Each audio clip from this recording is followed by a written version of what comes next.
అస్సలాముఅలైకుం welcome to our channel tasty table by Ruhi. ఈరోజు మనం చేసుకోబోతున్నాం హైదరాబాదీ స్టైల్ షీర్ ఖుర్మా. ఇది చాలా తక్కువ ఇంగ్రీడియంట్స్లో ఇంట్లో ఇన్స్టెంట్గా మనం ప్రిపేర్ చేసుకోవచ్చు. ముందుగా మనం స్టవ్ ఆన్ చేసుకొని ప్యాన్లో 1 స్పూన్ నెయ్యి వేసుకోండి. ఇప్పుడు ఆ నెయ్యిలో సన్న సేమియా వేసుకొని గోల్డెన్ బ్రౌన్ కలర్ వచ్చేంత వరకు వేయించుకోవాలి. ఇప్పుడు మీరు వీడియోలో చూస్తున్నట్టుగా గోల్డ్ కలర్ వచ్చేంత వరకు వేయించుకోవాలి.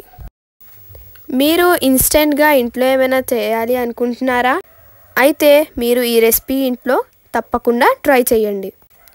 ఈ వీడియో స్కిప్ చేయకుండా మీరు ఎండ్ వరకు చూసి ఎలా వచ్చిందో మాకు కమెంట్ చేసి తప్పకుండా చెప్పండి.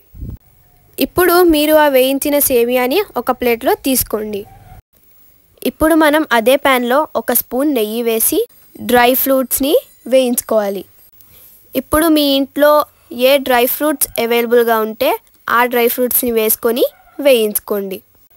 నెయ్యిలో బాగా రోస్ట్ చేసుకోండి. అది కూడా గోల్డెన్ బ్రౌన్ కలర్ వచ్చేంత వరకు ఫ్రై చేసుకోండి. ఈ వీడియోని స్కిప్ చేయకుండా ఎండ్ వరకు చూడండి. ఇది మీరు తప్పకుండా ఇంట్లో ట్రై చేయండి. ఇప్పుడు మీరు ఆ సేమియా తీసుకున్న ప్లేట్లోనే ఆ డ్రై ఫ్రూట్స్ని కూడా యాడ్ చేసుకోండి. ఇప్పుడు మీరు అదే ప్యాన్లో 2 కప్పుల పాలు వేసుకోండి. ఇప్పుడు మీరు వీడియోలో చూస్తున్నట్టుగా పాలు వేసుకొని బాగా మరిగించండి. దాంట్లో ఇప్పుడు మనం 1 కప్ షుగర్ యాడ్ చేసుకోవాలి. ఇప్పుడు మీరు ఆ రెండింటిని బాగా మరిగించండి. ఒక పొంగు వచ్చేదాకా మీరు ఈ పాలని బాగా మరిగించండి.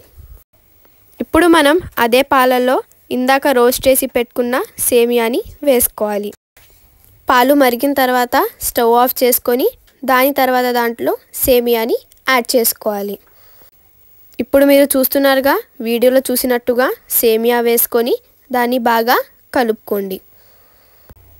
దాంట్లోనే కొంచెం యాలుక్కాయల పొడిని వేసుకోండి.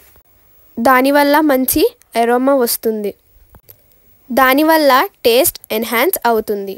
చాలా టేస్టీగా కూడా ఉంటుంది.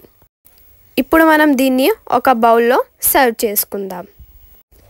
ఇప్పుడు మనం ముందుగా రోస్ట్ చేసి పెట్టుకున్న డ్రై ఫ్రూట్స్ని కూడా దానిపైన యాడ్ చేసుకుందాం.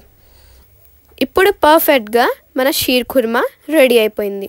మీకు ఈ వీడియో కనుక నచ్చినట్లయితే లైక్, షేర్ అండ్ సబ్స్క్రైబ్ చేయడం మర్చిపోకండి. Thank you for watching.